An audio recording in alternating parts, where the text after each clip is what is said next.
Hello students, welcome to guidance গুরু চ্যানেলে তোমাদের সকলকে স্বাগত।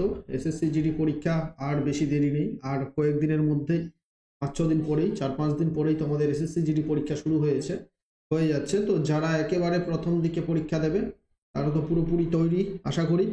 আর প্রত্যেকের জন্য যারা প্রথম দিকে পরীক্ষা দিচ্ছ তাদের জন্য, যারা পরীক্ষা দেবে পরে তাদের কয়েকদিন পর পরীক্ষার ডেট আছে তাদের জন্যও কিন্তু ইম্পর্টেন্ট হতে চলেছে এই ক্লাসটা। এই ক্লাসে আমরা আলোচনা করতে চলেছি আজ পলিটির, ইন্ডিয়ার পলিটি, ভারতের সংবিধানের অতি গুরুত্বপূর্ণ বিগত বছরে পরীক্ষায় আসা 50টি প্রশ্নোত্তর। তো লাস্ট পর্যন্ত মন দিয়ে তোমরা প্রত্যেকেই দেখতে থাকো। কয়েকদিন আমাদের ক্লাস অফ ছিল, ঠিক আছে, একটু স্টুডিওতে ছিলাম না, বাড়িতে ছিলাম না, বাইরে ছিলাম, ঠিক আছে। তো আগামীকাল মানডে, আগামীকাল হচ্ছে তোমাদের 19 তারিখ, 19শে ফেব্রুয়ারি থেকে আবার তোমাদের প্রত্যেকদিন যেমন ক্লাস হতো সেরকম ক্লাস হতো। চলো, তো এই ক্লাসে আমরা দেখবো আজ প্রশ্নোত্তর। শুরু করা যাক আমাদের তাহলে। প্রথম প্রশ্ন দেখা যাক কি আছে। প্রথম প্রশ্ন হচ্ছে, ভারতীয় সংবিধানের কোন অনুচ্ছেদে অস্পৃশ্যতা দূরীকরণ সম্পর্কে বলা হয়েছে? মোস্ট ইম্পর্টেন্ট একটা আর্টিকেল থেকে প্রশ্ন, বহুবার এই প্রশ্নটা এসছে। কারেক্ট আনসার কি হবে? আর্টিকেল 17। আর্টিকেল 17-তে অস্পৃশ্যতা দূরীকরণ বা আনটাচেবিলিটি, অস্পৃশ্যতা দূরীকরণ ব্যাপারটা বলা হয়েছে। প্রত্যেকটা প্রশ্ন বলবো, 5-6 সেকেন্ড সময় দেবো, সেই সময়ের মধ্যে তোমরা নিজেরা উত্তরটা করার চেষ্টা করো, তারপর আমি তোমাদের সঠিক উত্তর বলে দেবো, ঠিক আছে? তো নেক্সট প্রশ্নে চলে যাবো আমরা। পরবর্তী প্রশ্ন কি আছে দেখো। পরবর্তী প্রশ্নে চলে যাব আমরা। 2 নম্বর প্রশ্ন হচ্ছে, ভারতীয় সংবিধানের কোন অনুচ্ছেদে নির্বাচনের তত্ত্বাবধান ও নিয়ন্ত্রণের কথা বলা হয়েছে? অর্থাৎ ভারতীয় নির্বাচন কমিশন, যে লোকসভা বলো বা যে কোনো ইলেকশন, রাজ্যসভা ইলেকশন, বিধানসভা election, Lok Sabha election, panchayat election, এগুলো ভারতের নির্বাচন কমিশন করে থাকে। তো যে নির্বাচনের তত্ত্বাবধান ও নিয়ন্ত্রণের কথা বলা হয়েছে কত নম্বর আর্টিকেল? এটা হচ্ছে আর্টিকেল 324, আর্টিকেল 324-এ এই কথাটা বলা হয়েছে, ঠিক আছে। চলো নেক্সট প্রশ্নে যাওয়ার আগে দুটো ইম্পর্টেন্ট কথা তোমাদের কাছে বলতে চাই, যেটা হচ্ছে তোমরা প্রিভিয়াস ইয়ারের জিকের প্রশ্নোত্তর এখনো যদি কেউ নিতে চাও তাহলে নিতে পারো, যেখানে তোমরা পেয়ে যাবে 2021 সালের 63টি শিফট এবং 2023 সালের 76টি শিফট, মোট 3095টি জিকের কালেকশন একসঙ্গে। প্রশ্ন থাকবে, উত্তর দেওয়া থাকবে, ইজিলি প্রিন্ট করতে পারবে। এসএসসি, এমটিএস, সিএইচএসএল, এসএসসি যে কোনো পরীক্ষার জন্য জিকে গুলো কাজে লাগবে, ঠিক আছে। তো তোমরা কি করে পাবে? এই যে আমাদের নম্বর দেখতে পাচ্ছ, এটা হচ্ছে আমাদের পেমেন্ট নাম্বার। এই নাম্বারে তোমাকে 90 টাকা পেমেন্ট করতে হবে। কত পেমেন্ট করতে হবে? 90 টাকা। আর পেমেন্ট স্ক্রিনশট আমাদের এই হোয়াটসঅ্যাপ নাম্বারে পাঠাতে হবে, তাহলে তোমরা সঙ্গে সঙ্গে পিডিএফটা পেয়ে যাবে। চলো আর দেরি করবো না, চলে যাবো আজকের নেক্সট প্রশ্নে। টেলিগ্রামে জয়েন না করে থাকলে প্রত্যেকে অবশ্যই টেলিগ্রামে জয়েন করবে, ডেসক্রিপশনে লিঙ্ক আছে। 3 নম্বর প্রশ্ন, ভারতের সংবিধানের নিচের কোন অনুচ্ছেদটি রাজ্য কার্যনির্বাহীকে নিয়ে কাজ করে?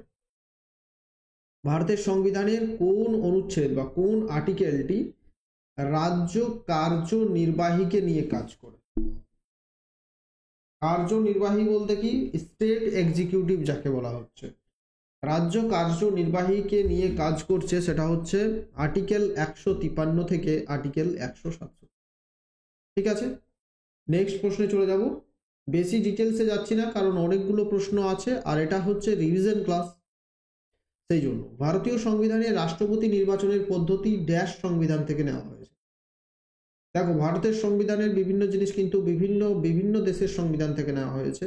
তো ভারতের সংবিধানে যে রাষ্ট্রপতি নির্বাচন পদ্ধতি, সেটা কোন দেশের সংবিধান থেকে নেওয়া হয়েছে? কারেক্ট আনসার হবে আইরিশ সংবিধান। আইরিশ সংবিধান বলতে কি? আয়ারল্যান্ডের সংবিধান থেকে এটা নেওয়া হয়েছে। যেমন ইউনাইটেড কিংডমের সংবিধান থেকে নেওয়া হয়েছে ভারতের যুক্তরাষ্ট্রীয় ব্যবস্থা বা দ্বিকক্ষ বিশিষ্ট যে আছে ভারতের সংসদ, সেটা নেওয়া হয়েছে। দক্ষিণ আফ্রিকা থেকে ভারতের সংবিধানের সংশোধন পদ্ধতিটা নেওয়া হয়েছে। এইভাবে বিভিন্ন দেশ থেকে বিভিন্ন জিনিস নেওয়া হয়েছে, তাই ভারতের সংবিধানটা হচ্ছে পৃথিবীর সব থেকে বড় সংবিধান হয়েছে। 5 নম্বর, ভারতের সুপ্রিম কোর্ট ড্যাশতে একটি রায় দিয়েছে যাতে এটি 3 তালাকের প্রথাকে অসাংবিধানিক বলে ঘোষণা করে এবং এর অনুশীলন বাতিল বলে ঘোষণা। ড্যাশতে বলতে ভারতের সুপ্রিম কোর্ট কত সালে 3 তালাকের বিরুদ্ধে রায়টা দিয়েছিল বা 3 তালাককে বাতিল করেছিল কত সালে? কারেক্ট আনসার কি হবে? 2017 সালে ভারতের সংবিধান বা ভারতের সুপ্রিম কোর্ট 3 তালাককে বাতিল করেছিল। আর এটার যে প্র্যাকটিস বা 3 তালাক যে চালু আছে সেটা বন্ধ করে দিয়েছে। 6 নম্বর প্রশ্ন হচ্ছে ভারতের সংবিধানের শেষ অনুচ্ছেদে ড্যাশ নম্বর দেওয়া হয়েছে।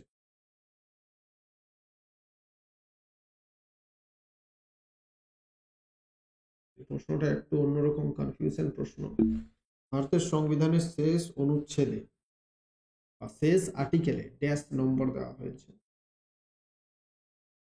এটা হচ্ছে 395। কত আর্টিকেল? 395। মে 2022 সাল অনুযায়ী প্রশ্নটা এসেছিল, তো 395টি আর্টিকেল। 7 নম্বর হচ্ছে ভারতের সংবিধানের নিচের কোন অংশে মৌলিক অধিকারগুলি মূর্ত রয়েছে? অর্থাৎ ভারতীয় সংবিধানের যে কয়েকটা অংশ, ঠিক, বা যে কয়েকটা পার্ট, সেই পার্টের কোন পার্টে বলা হচ্ছে মৌলিক অধিকারগুলো আছে? মৌলিক অধিকার এবং মৌলিক কর্তব্য এগুলো দুটো ভিন্ন ভিন্ন পার্টে আছে।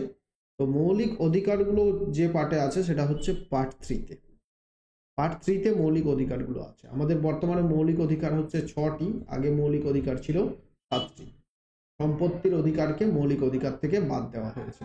8 হচ্ছে ভারতের সংবিধানের 243 অনুচ্ছেদ অনুসারে ড্যাশ অর্থ এবং সরকারের প্রতিষ্ঠান গ্রামীণ এলাকার জন্য 243B অনুচ্ছেদের অধীনে গঠিত হয়েছে। আরেকবার প্রশ্নটা পড়া যাক কি বলছে। ভারতীয় সংবিধানের 243 অনুচ্ছেদ অনুসারে ভারতের সংবিধানের 243 আর্টিকেল তার অনুযায়ী ড্যাশ অর্থ এবং সরকারের প্রতিষ্ঠান গ্রামীণ এলাকার জন্য 243B অনুচ্ছেদের অধীনে গঠিত হয়েছে। অর্থাৎ 243 আর্টিকেলের 243B আর্টিকেলে একটা আর্টিকেল আছে যেখানে গ্রামীণ এলাকায় সরকার প্রতিষ্ঠান গঠনের কথা বলা হয়েছে। ঠিক আছে, সরকার বলতে কি, গ্রামীণ এলাকায় পঞ্চায়েত গঠনের কথা বলা হয়েছে 243 আর্টিকেল এর 243B আর্টিকেলে। গ্রামীণ এলাকায় পঞ্চায়েত গঠনের, পঞ্চায়েতটা হচ্ছে সরকার। 9 দেখো রাজ্য পরিষদ ড্যাশ নামেও পরিচিত। রাজ্য পরিষদ সরকার রাজ্য পরিষদ ড্যাশ নামে, রাজ্য পরিষদ কি নামে পরিচিত? High court, Lok Sabha, supreme court, Rajya Sabha. Correct answer কি হবে? এটা হচ্ছে রাজ্য পরিষদটা রাজ্যসভা নামেও পরিচিত। যেমন লোকসভাকে আমরা লোক পরিষদ বলতে পারি, বিধানসভা এবং বিধান পরিষদ দুটো ভাগ, তেমনি হচ্ছে রাজ্যসভাকে রাজ্য পরিষদ নামেও জানতে পারি। 10 নম্বর প্রশ্নে চলে যাব। 10 নম্বর দেখো, রাষ্ট্রপতি পদে প্রার্থী হওয়ার জন্য নিচের কোনটি অপরিহার্য যোগ্যতা নয়?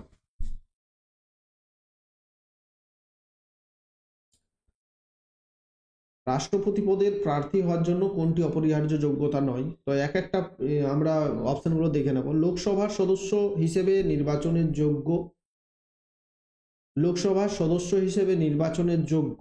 হ্যাঁ, রাষ্ট্রপতি হতে গেলে তো লোকসভার সদস্য হিসেবে যে নির্বাচন তার যোগ্য সবসময় হতে হবে।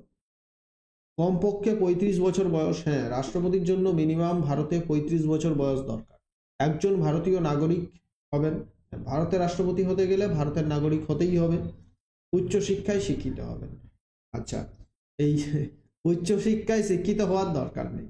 ভারতের রাজনৈতিক পোস্টে, যে কোনো রাজনৈতিক পোস্ট, প্রধানমন্ত্রী থেকে শুরু করে গ্রাম প্রধান, যে কোনো পোস্টে উচ্চশিক্ষায় শিক্ষিত হওয়ার দরকার নেই, মিনিমাম যোগ্যতাও লাগবে না। আর এখানে শিক্ষার ব্যাপার কিছু নেই। ঠিক আছে, এটাই হচ্ছে এমনভাবে সংবিধান তৈরি করা হয়েছে যে তারা হয়তো জানতেন যে নেতারা পড়াশোনা থাকবে কিনা। ঠিক আছে, এ নিয়ে আর বলছি না। ভারতে দশকের আদমশুমারি পরিচালনার দায়িত্ব কোন মন্ত্রণালয়ের উপর বর্তায়? অর্থাৎ ভারতে যে আদমশুমারি করা হয়, সেন্সাস করা হয়, সেটা কোন মন্ত্রক সেন্সাস করে থাকে? কারেক্ট আনসার কি হবে? স্বরাষ্ট্র মন্ত্রক সেন্সাস আয়োজন করে, স্বরাষ্ট্র মন্ত্রক। 12 নম্বর প্রশ্নে চলে যাব। নিম্নের কোন মৌলিক কর্তব্যটি 42তম সংবিধান সংশোধনের মাধ্যমে যুক্ত করা হয়নি? কোন মৌলিক কর্তব্যটি 42তম সংবিধান সংশোধনের মাধ্যমে যুক্ত করা হয়নি? 42তম সংবিধান সংশোধনের মাধ্যমে ইন্দিরা গান্ধী যখন ভারতের প্রধানমন্ত্রী ছিলেন সেই সময়কালেই 1976 সালে মৌলিক কর্তব্যগুলো যোগ করা হয়েছিল। অর্থাৎ প্রত্যেকের আমাদের একটা মৌলিক কর্তব্য থাকতে হবে। তো কোনটা সেই সময় যোগ করা হয়নি? দেখবো আমরা এক একটা ইয়ে করব। দেখো, 6 থেকে 14 বছর বয়সী একজনের সন্তান বা ওয়ার্ডকে শিক্ষার সুযোগ প্রদান করা, মূল্যবান দেশগুলির সমৃদ্ধ ঐতিহ্য সংরক্ষণ করা, যৌগিক সংস্কৃতি, এটা তো ছিল। আপনি পাবলিক সম্পত্তি রক্ষা এবং 2 শোষণ সংহিতা, এগুলো বাংলা ট্রান্সলেট করতে গিয়ে একটু অন্যরকম হয়ে গেছে। নিজের পাবলিক যে প্রপার্টি আছে, সরকারের পাবলিক প্রপার্টি, সেগুলোকে রক্ষা করতে হবে, এটাও ছিল। ভারতের সার্বভৌমত্ব, ঐক্য ও অখণ্ডতা সমুন্নত রাখা এবং রক্ষা করা, এটাও ছিল। তাহলে এই যে 6 থেকে 14 বছর বয়সী একজন সন্তানের, এটা সন্তানকে শিক্ষা দেওয়া, এটা বর্তমানে হচ্ছে মৌলিক কর্তব্য, কিন্তু এটা তখন অ্যাড করা হয়নি। এটা এটা মৌলিক অধিকারের মধ্যে পড়ে 6 থেকে 14 বছর। তো এইটাই কারেক্ট আনসার হবে 12 নম্বর। 13 নম্বর চলে যাব আমরা। লোকসভার মেয়াদ কত বছর? লোকসভার মেয়াদ হচ্ছে 5 বছর, অপশন বি। আর রাজ্যসভার মেয়াদ হচ্ছে 6 বছর, কিন্তু প্রত্যেক 2 বছর অন্তর অন্তর রাজ্যসভার মোট সদস্যের 1/3 অংশ পরিবর্তন করা হয়। চলে যাব 14। নিম্নলিখিত কোন বিষয়ে লোকসভা এবং রাজ্যসভা সমান ক্ষমতা ভোগ করে না? লোকসভা এবং রাজ্যসভা সমান ক্ষমতা ভোগ করে না কোন বিষয়ে? হাইকোর্ট এবং সুপ্রিম কোর্টের বিচারপতির ইমপিচমেন্টের ক্ষেত্রে, রাষ্ট্রপতির পদক্ষেপের ক্ষেত্রে, সংবিধানের সংশোধনের ক্ষেত্রে, অর্থ বিল পাস করানোর ক্ষেত্রে।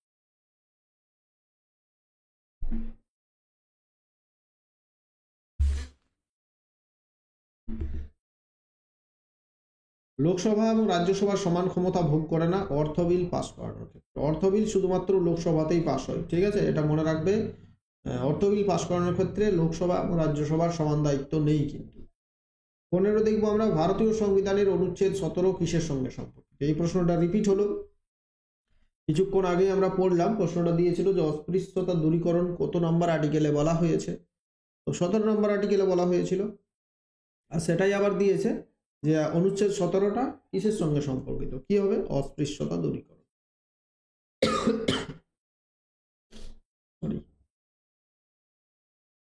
দেখো, নিম্নের কোন বক্তব্যটি গভর্নর সম্পর্কে সঠিক নয়? গভর্নর অর্থাৎ প্রত্যেক রাজ্যে একজন করে গভর্নর থাকেন।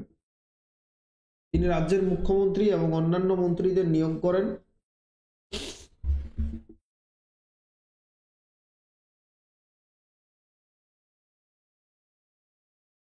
তিনি একজন ব্যক্তির মৃত্যুদণ্ড ক্ষমা, ত্রাণ এবং ক্ষমা করার ক্ষমতা রাখেন। এটা তো হবে না, অর্থাৎ গভর্নরের ক্ষমতা নেই কারো মৃত্যুদণ্ডকে মাফ করে দেওয়া, এটা হবে না প্রথমত। তিনি নির্দিষ্ট পরিস্থিতিতে অধ্যাদেশ জারি করতে পারেন, ঠিক আছে, এটা ঠিকই, অধ্যাদেশ জারি করতে পারেন তিনি। রাজ্যের নির্বাহী ক্ষমতা রাজ্যপালের উপর ন্যস্ত, এটাও ঠিক, অর্থাৎ টোটাল এক্সিকিউটিভ পাওয়ারটার হেড হচ্ছে রাজ্যপাল নিজে।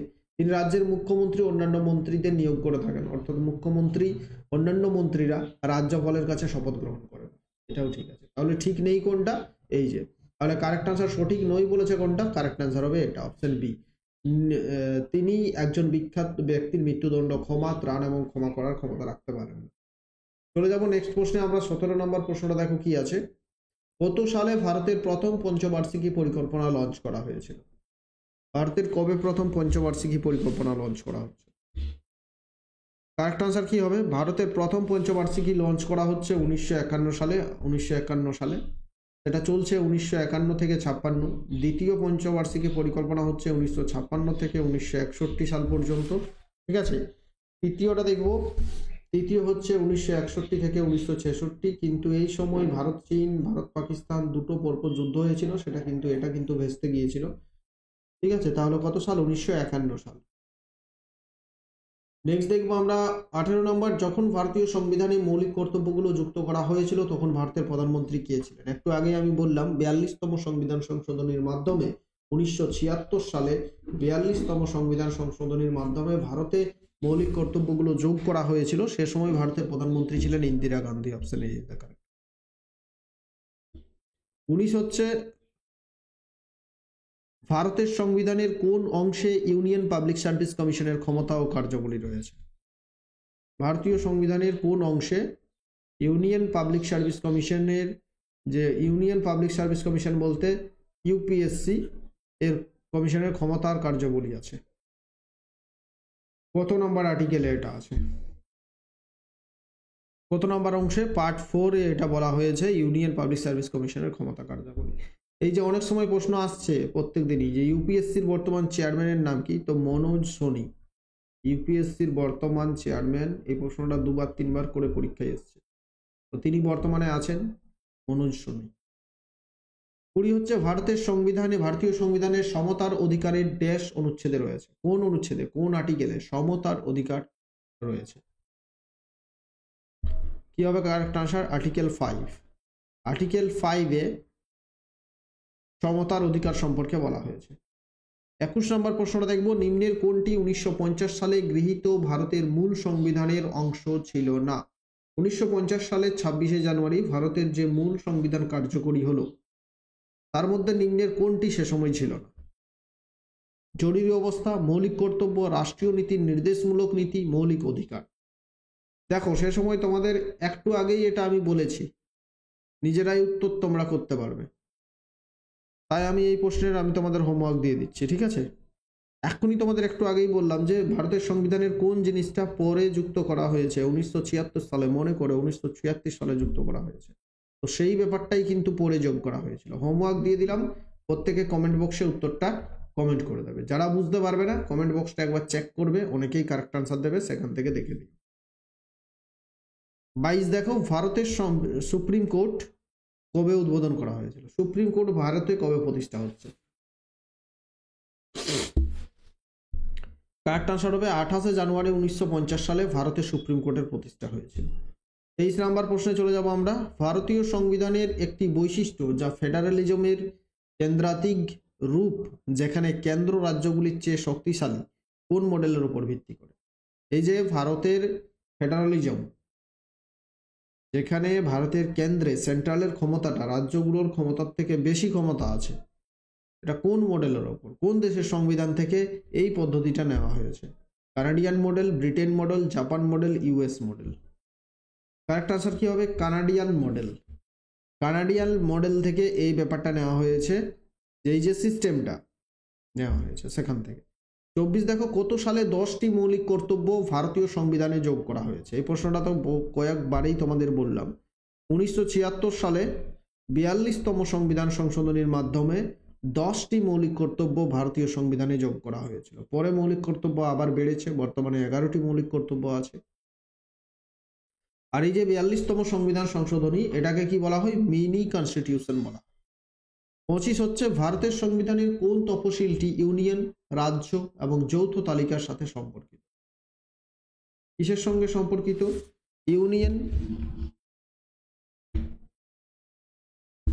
ভারতের সংবিধানের কোন তফসিলটি ইউনিয়ন, রাজ্য এবং যৌথ তালিকার সাথে সম্পর্কিত? অর্থাৎ কেন্দ্র তালিকা, রাজ্য তালিকা এবং যৌথ তালিকার সঙ্গে সম্পর্কিত কোন তফসিলটি, আর্টিকেল কত? তো ভারতের যে 7 নম্বর আর্টিকেলটা আছে এটাই 7th আর্টিকেল।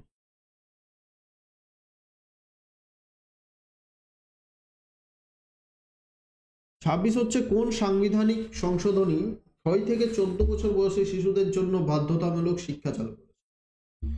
কোন সংবিধান সংশোধনীর মাধ্যমে যে 6 থেকে 14 বছরের শিশু আছে বর্তমানে, তাদেরকে যে শিক্ষার বাধ্যতামূলক শিক্ষা দিতে হবে এটা বলা হয়েছে? এটা বলেছে 86তম সংবিধান সংশোধনের মাধ্যমে। সালটা হবে হয়তো 1984, ঠিক আছে? 86তম সংবিধান সংশোধনের মাধ্যমে, সরি সালটা এই মুহূর্তে মনে পড়ছে না, হয়তো 2002। 6 থেকে 14 বছর শিশুদের বাধ্যতামূলক শিক্ষা দিতে হবে, এটা 86তম সংবিধান সংশোধনী। মোস্ট ইম্পর্টেন্ট প্রশ্ন, মনে রাখবে প্রত্যেকে। 27 হচ্ছে, 1976 সালের 42তম সংবিধান সংশোধনীর মাধ্যমে কোন নতুন অংশটি ভারতীয় সংবিধানে যোগ করা হয়েছে? এই প্রশ্নটা 4-5 বার ঘুরিয়ে ফিরিয়ে দেখতে পাচ্ছ কেমন ভাবে, একটাই প্রশ্ন কিন্তু কেমন ভাবে ঘুরিয়ে ফিরিয়ে দিচ্ছে। 42তম সংবিধান সংশোধনীর মাধ্যমে মৌলিক কর্তব্যটা যোগ করা হয়েছিল ভারতীয় সংবিধানের মধ্যে 1976 সালে।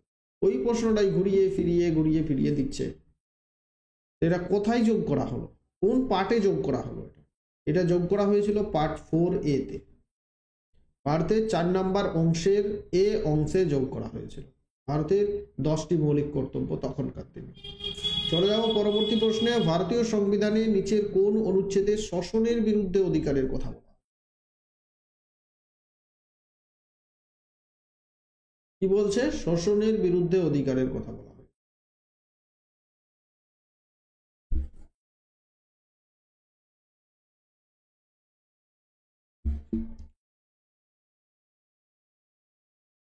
শোষণের বিরুদ্ধে অধিকার, এটা হচ্ছে অনুচ্ছেদ 23-24। অনুচ্ছেদ 23-24-এ শোষণের বিরুদ্ধে অধিকার সম্পর্কে বলা হয়। 29 নম্বর প্রশ্নে যাব। পদাধিকার বলে রাজ্যসভার সভাপতি হলেন কে?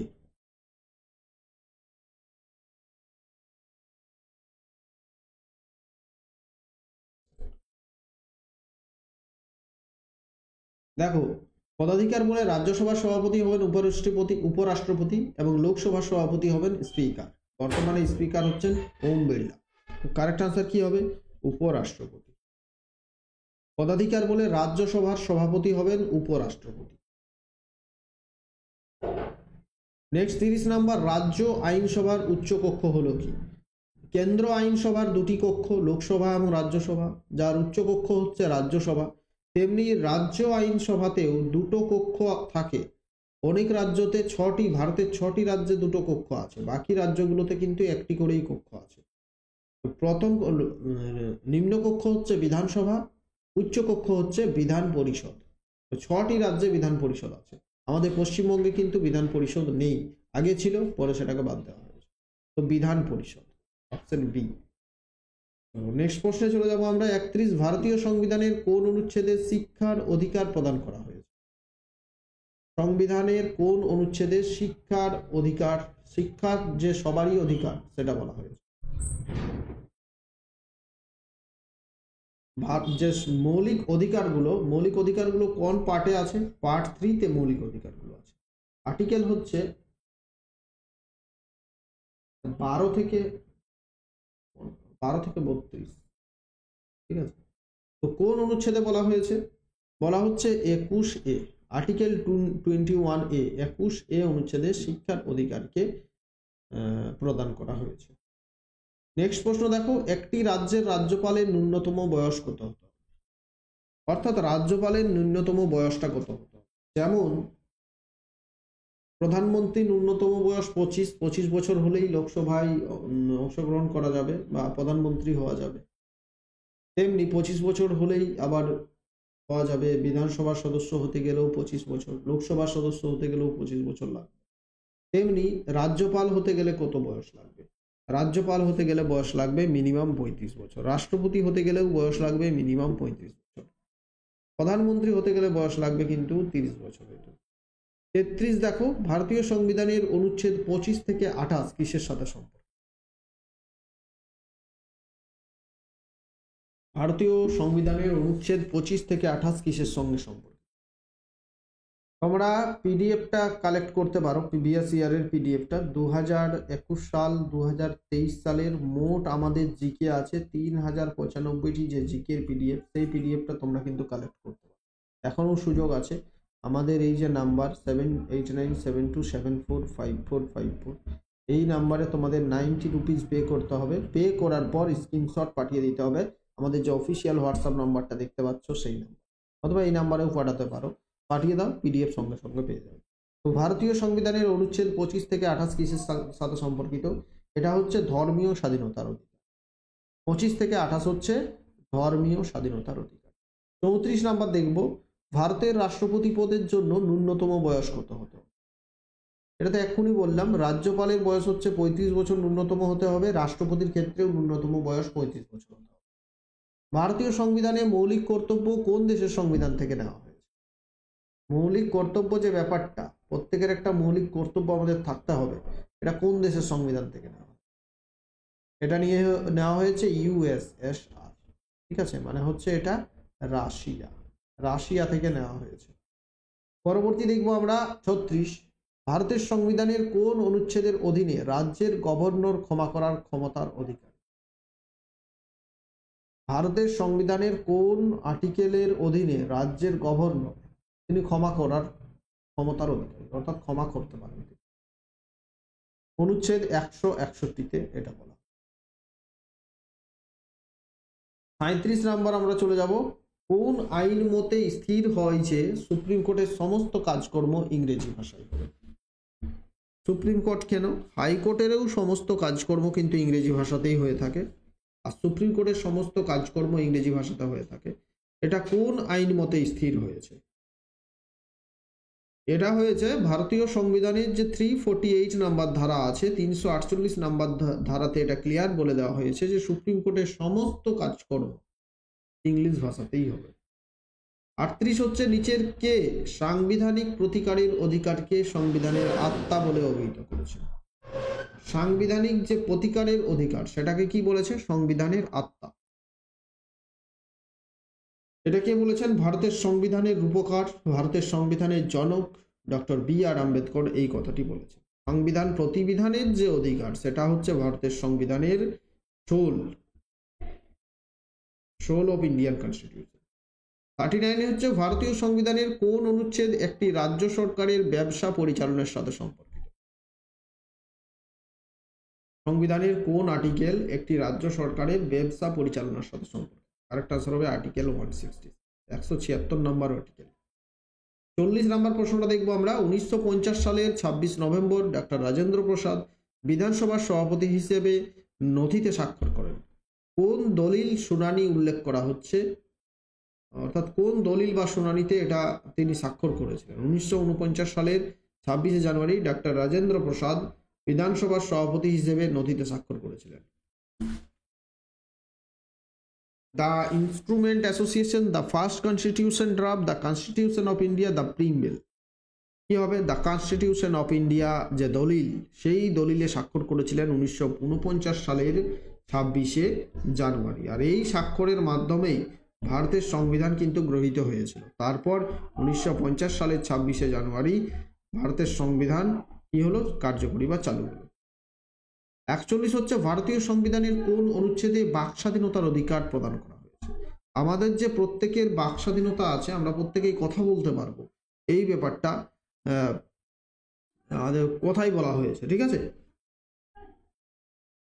বাইরে কেউ গোলমাল করছে, একটু তোমাদের সাউন্ড প্রবলেম হতে পারে, রাস্তার ধারে যেহেতু বাড়িটা, এই বিভিন্ন সময় বিভিন্ন রকমের লোকজন থাকে, তো এটা হচ্ছে আর্টিকেল 19-এ বলা হয়েছে। আর্টিকেল 19-এ বাক স্বাধীনতার অধিকার সম্পর্কে বলা হয়েছে। 42 হচ্ছে লোকসভার সদস্য হওয়ার জন্য ন্যূনতম বয়স কত হতে হবে? একটু আগেই যেটা বললাম, লোকসভার সদস্য হতে গেলে ন্যূনতম বয়স হতে হবে কত?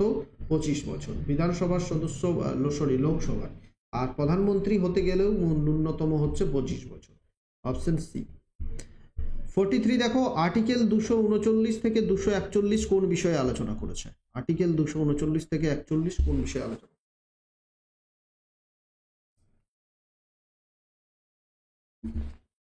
আর্টিকেল 239 থেকে 41 ভারতের কেন্দ্রশাসিত অঞ্চল সম্পর্কে আলোচনা করা হয়েছে। কি সম্পর্কে? ভারতের কেন্দ্রশাসিত অঞ্চল। 44 নাম্বার দেখব, ভারতীয় সংবিধানের কোন অনুচ্ছেদে শিরোনাম বিলুপ্তির কথা বলা হয়েছে? ভারতীয় সংবিধানের কোন অনুচ্ছেদে শিরোনাম বিলুপ্তির কথা বলা হয়েছে? কারেক্ট আনসার হবে আর্টিকেল 18। 18 নম্বর আর্টিকেলে শিরোনাম বিলুপ্তির কথা বলা হয়েছে, ভারতের সংবিধানের আর্টিকেল 18। 45 আমরা দেখব, ভারতীয় সংবিধানে মৌলিক কর্তব্য বর্ণনা করা হয়েছে কোন পার্টে? এখনই এটা তো 4-5 বার করলাম আমরা, এটা আর বলছি না। পার্ট 3 মৌলিক কর্তব্য কোথায় আছে? Part 4A।